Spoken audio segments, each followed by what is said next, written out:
প্রিয় দেশবাসী, প্রিয় মুসলমান ভাই বোনেরা, আসসালামু আলাইকুম রহমতুল্লাহ বারাকাত। দেশে প্রবাসে আমরা যারা আছি সবার প্রতি আসসালামু আলাইকুম রহমতুল্লাহ বারাকাত। আজকে আমাদের বাংলাদেশ নিয়ে কথা বলা হবে এবং কিংবা সারা বিশ্বে যেই ফিলিস্তিন সহ বিভিন্ন জায়গা থেকে যেই যুদ্ধের যেই পরিস্থিতি, তাদের সাথে কথা বলতে হবে। আপনারা সবাই লাইক করবেন, লাইক লাইক কমেন্ট করবেন এবং কিংবা শেয়ার করবেন।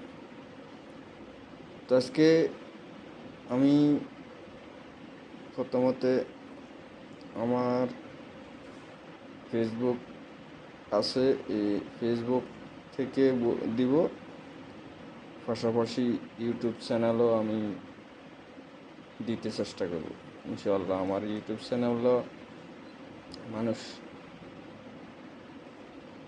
আমার নামের উপরে আছে, শাহ আলম। চাইলে আপনারা পাবেন ইনশাআল্লাহ। তো আমিও বিদেশের খবরাখবর এবং কীভাবে কথা বলার কিছু কথা বলতে হবে, যারা প্রকৃত যেটু জরুরি যে তথ্য আমাদের দেশের জন্য উপকার হবে, দেশের জনগণের উপকার হবে এবং কি আমাদের উপকার হবে, চেষ্টা করব এসব কথাগুলো বলার জন্য আর এসব তথ্যগুলো দেওয়ার জন্য। আমরা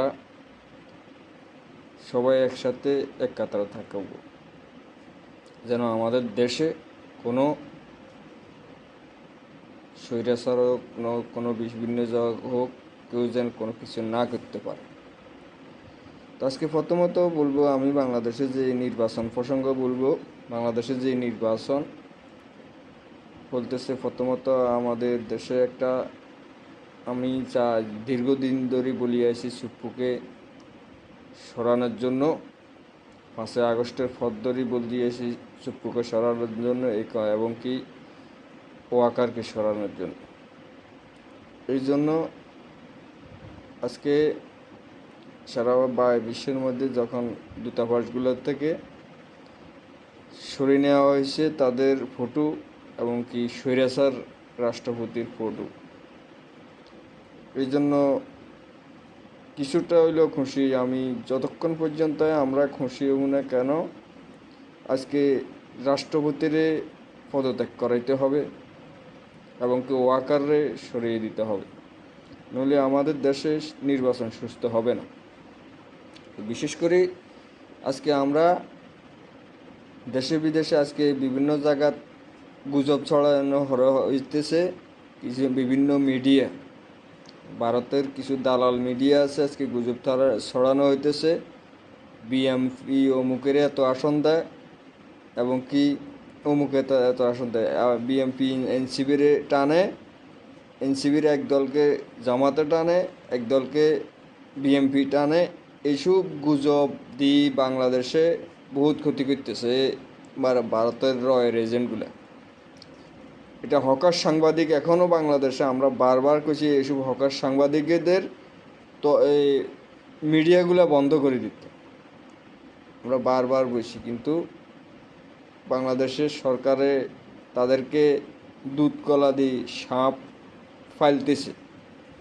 জনগণে এদের বন্ধ করতে গেছে, এরা প্রশাসন দিয়ে আলাপ করে নিরাপত্তা দিয়ে রাখছে। আজকে এইসব গুজবগুলা স্বৈরাচার তো সরাইতেছে এইসব স্বৈরাচার সাংবাদিক যেগুলো আছে এগুলা এসব গুজবগুলা ছড়াইতেছে। এদেরকেও এখনও সময় আছে, এদেরকে বন্ধ করে দেওয়া, এদের সব কিছু বন্ধ করে দেওয়া। তো বাংলাদেশের সকল মানুষকে বলবো, সবাইকে একতা থাকতে হবে, কেউ কারো বিরোধী করবেন না। আমরা ভারতের বিরুদ্ধে, সরকারের বিরুদ্ধে, ভারতের জনগণের বিরুদ্ধে না। তো আমাদের বাংলাদেশের জনগণের বিরুদ্ধে গেছে ভারত সরকার, জনগণকে হত্যাকাণ্ড চালাইছে এই ভারত সরকার।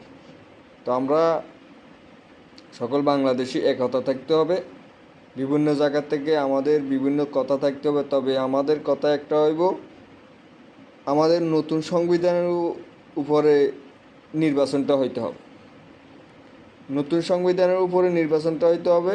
এই কারণে আমাদের দেশটা নতুনভাবে সাজানো হবে। আর বিশেষ করে আমি বিএনপির নেতাদেরকে বলবো, ভারতের যারা রয়ের এজেন্টের কাজ করতেছে তাদেরকে বলতেছি, তারা যেন এগুলো থেকে বের